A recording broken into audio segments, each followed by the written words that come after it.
to Piano Land TV, your classical podcast. This is your host, Alexander Bowie, joined by co host Jeremy Al.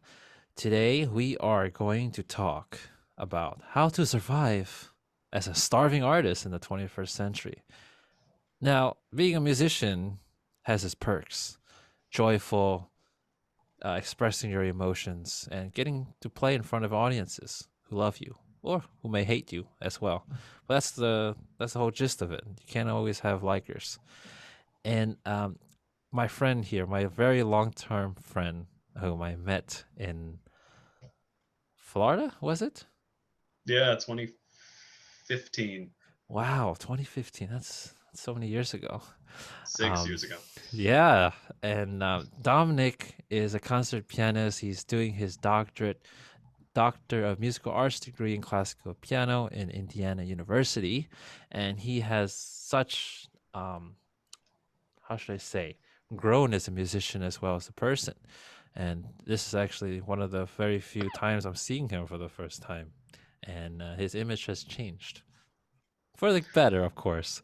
Dominic, you look great. Welcome to the podcast. It's great to have you here. Thank you, Alex. So Uh, Dominic, you know, surviving as a starving artist, what does that mean to you? uh, hmm. Well, I think that a lot of us kind of get on board the train of higher education, and we're told that we have the necessary amount of talent or ability or even just potential to make a career in classical music. And what that usually means for 99.5% of us is that we're going to go into higher teaching, college teaching. And I found myself on that path, having completed my bachelor's and my master's in piano. I have a very specialized skill set, which is not very transferable, but highly qualified and niche.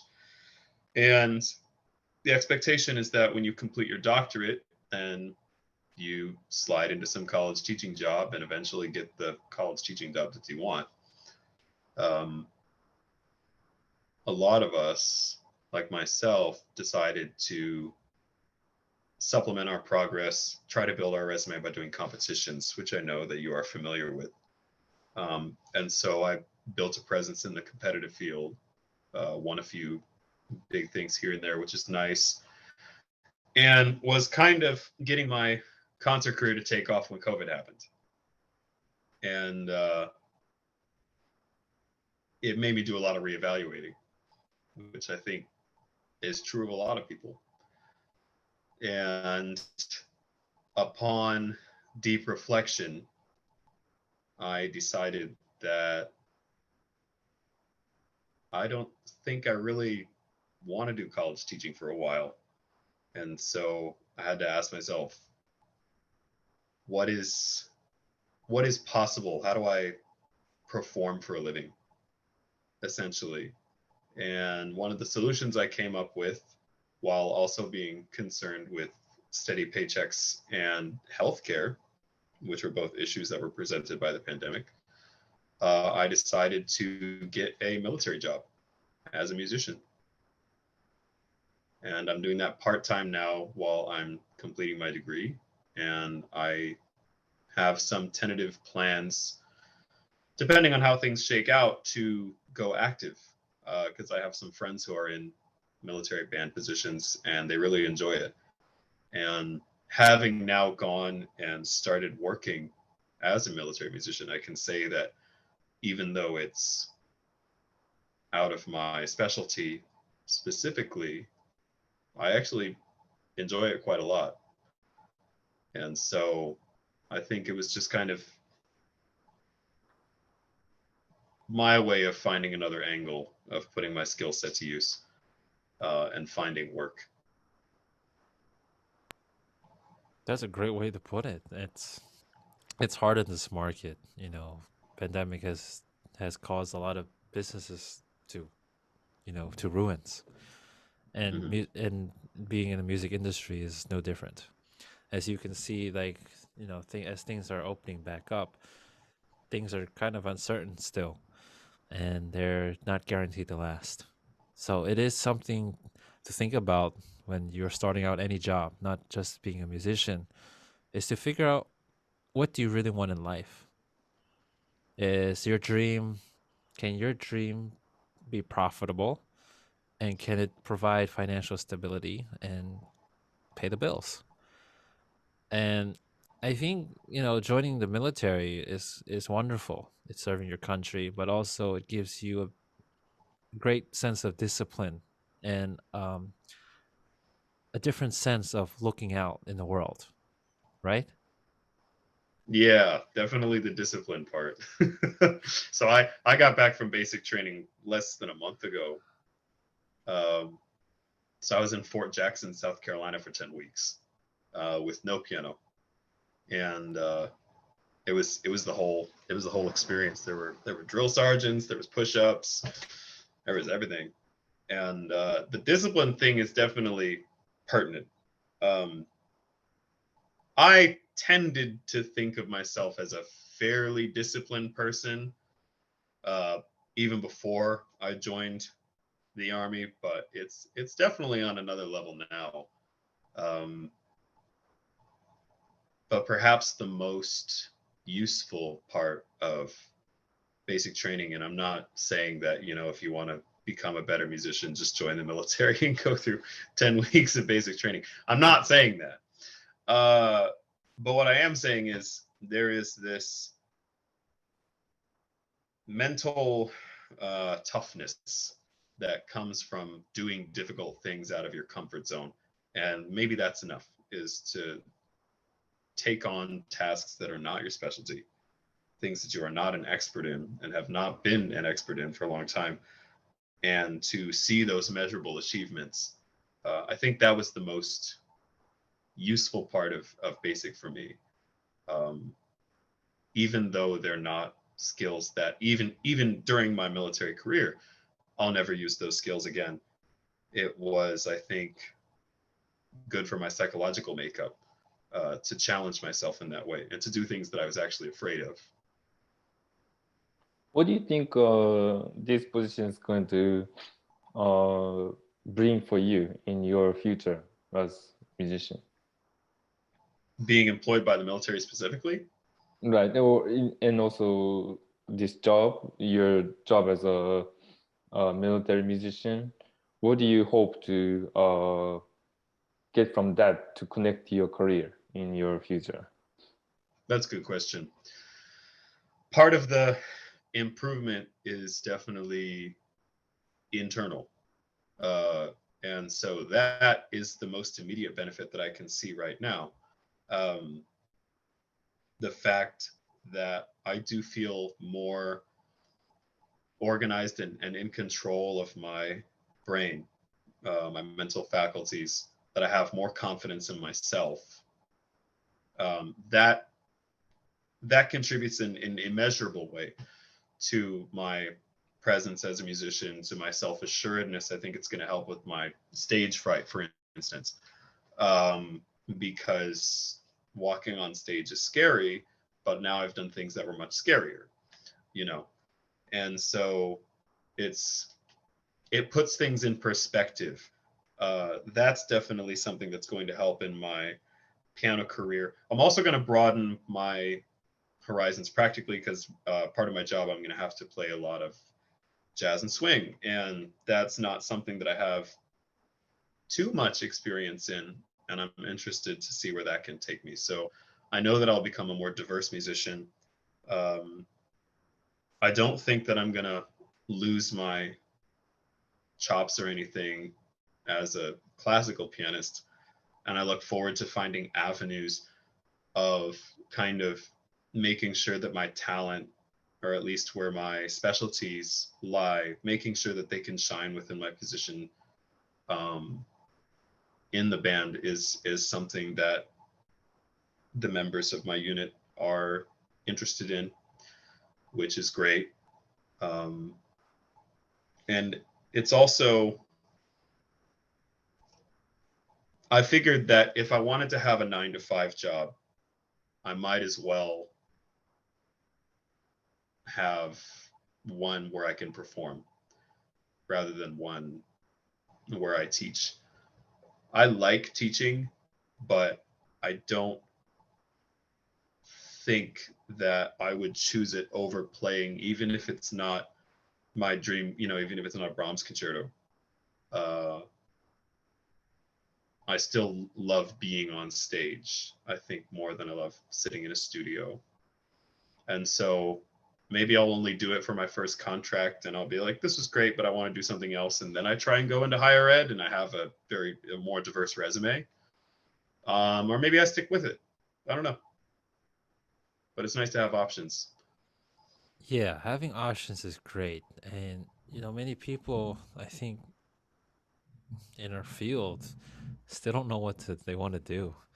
One one is because the job market, they can't they Mm-hmm. can't get a job no matter how many auditions they apply for orchestras or for teaching jobs, and they're left in the dust. And it's always great to expand your horizon, expand your experiences, to try new things, because Mm-hmm. that's the only way you're able to figure out more about yourself, as you said. um, Doing things that you've never done before, getting out of your comfort zone, getting better at your stage fright. You're probably better than many people right now. And that's something that you can use into your advantage, because now you have so many options that you can actually choose to. And it's an exciting moment, right? You're at a stage where you're still young and you're able to move, you're able to think clearly most of the time, I hope. Um, Yeah. we all have our dumb moments at times where we just black That's out for or we sure. go brain farts. But you know what I'm talking about. This is the best Mm-hmm. time of your life right now, because you're not set. You're not Mm-hmm. settled. And I feel, even for myself and for Jeremy as well, at this point, it is really exciting because we don't know.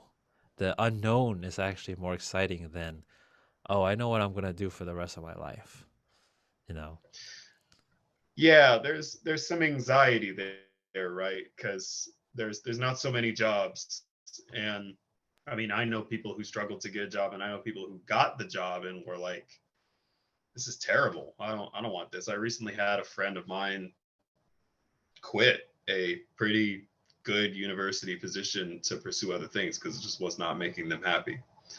And so I was kind of staring down, the barrel of that, where I was like, I need to submit all my college applications. And I look at my resume and it's like, you haven't taught at any colleges as a faculty position before, maybe staff, but never as faculty. And you have this long list of competitions and awards. So you look like a very qualified player, but why would they pick your name out of the stack? Maybe I am the superior teacher to whoever else is applying, but the paper doesn't reflect that. So I was like, well, why don't I just try and prepare for this military audition? I have friends who do this who really like their job, and it's it was a quality of life decision, I think. Because I cared more about enjoying what I do or being able to have some agency over, where I live or set up shop, rather than, oh yeah, I won this first job. It's in the middle of Arkansas, and I have 12 students, and all of them want to learn Furley's and they're terrible. It's like, I don't know. I didn't really want to do that. It sounds bad, No, but it's true. that's totally understandable. And I think this gives light to many others. Let me how how how many musicians do you think of saying, "Oh, why don't I join the military, try something new?" I don't think many musicians I know personally that say that. But No, I've always been weird. from your experience, I think this will shed some light, and trying something new. What do you have to lose? But I would like to ask you, what was the process like, and what at that time when you changed that, it was a lot, as you said, life-changing moment. How did it feel, and what really made you decide to just go for it? How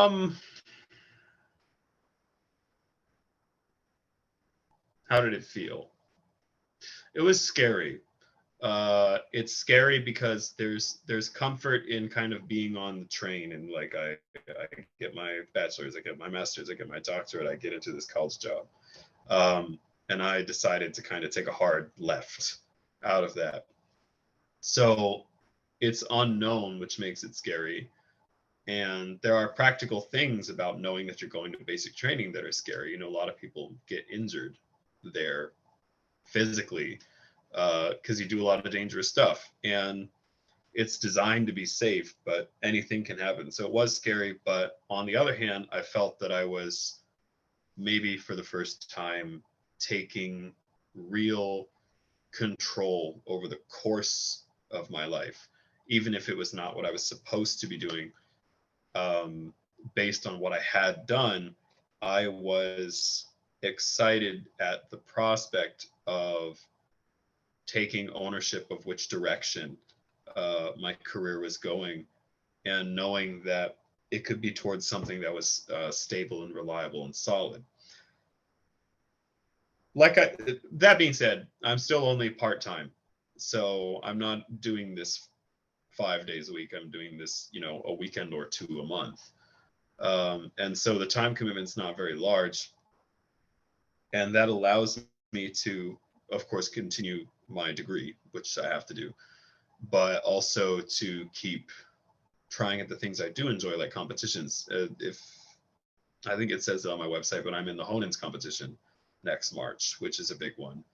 And I'm probably going to send a tape off to the other ones that are coming around this cycle, because I'm in the best playing of my life right now, and I still have 3 years left until I age out.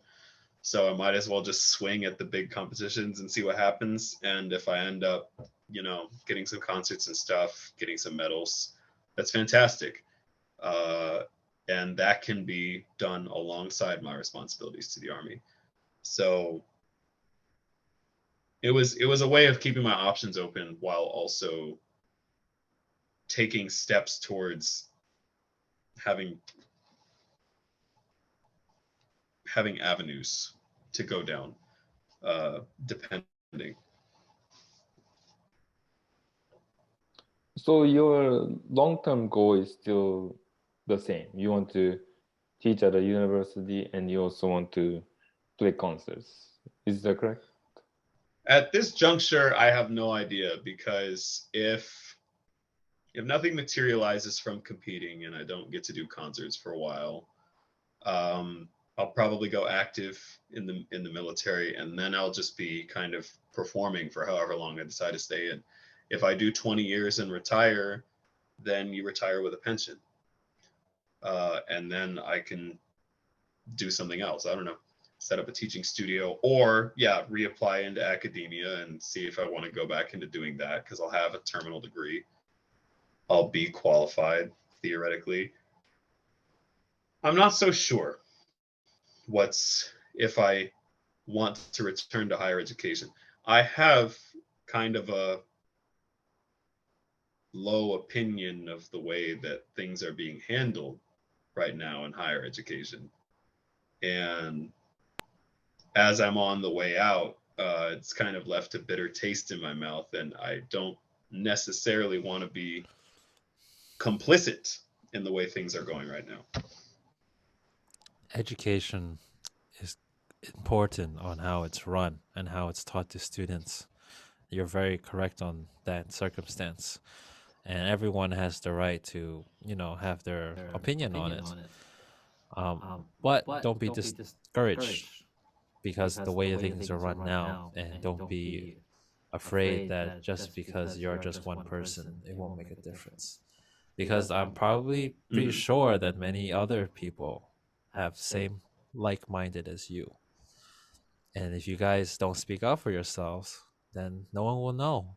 And the education system will always run like that.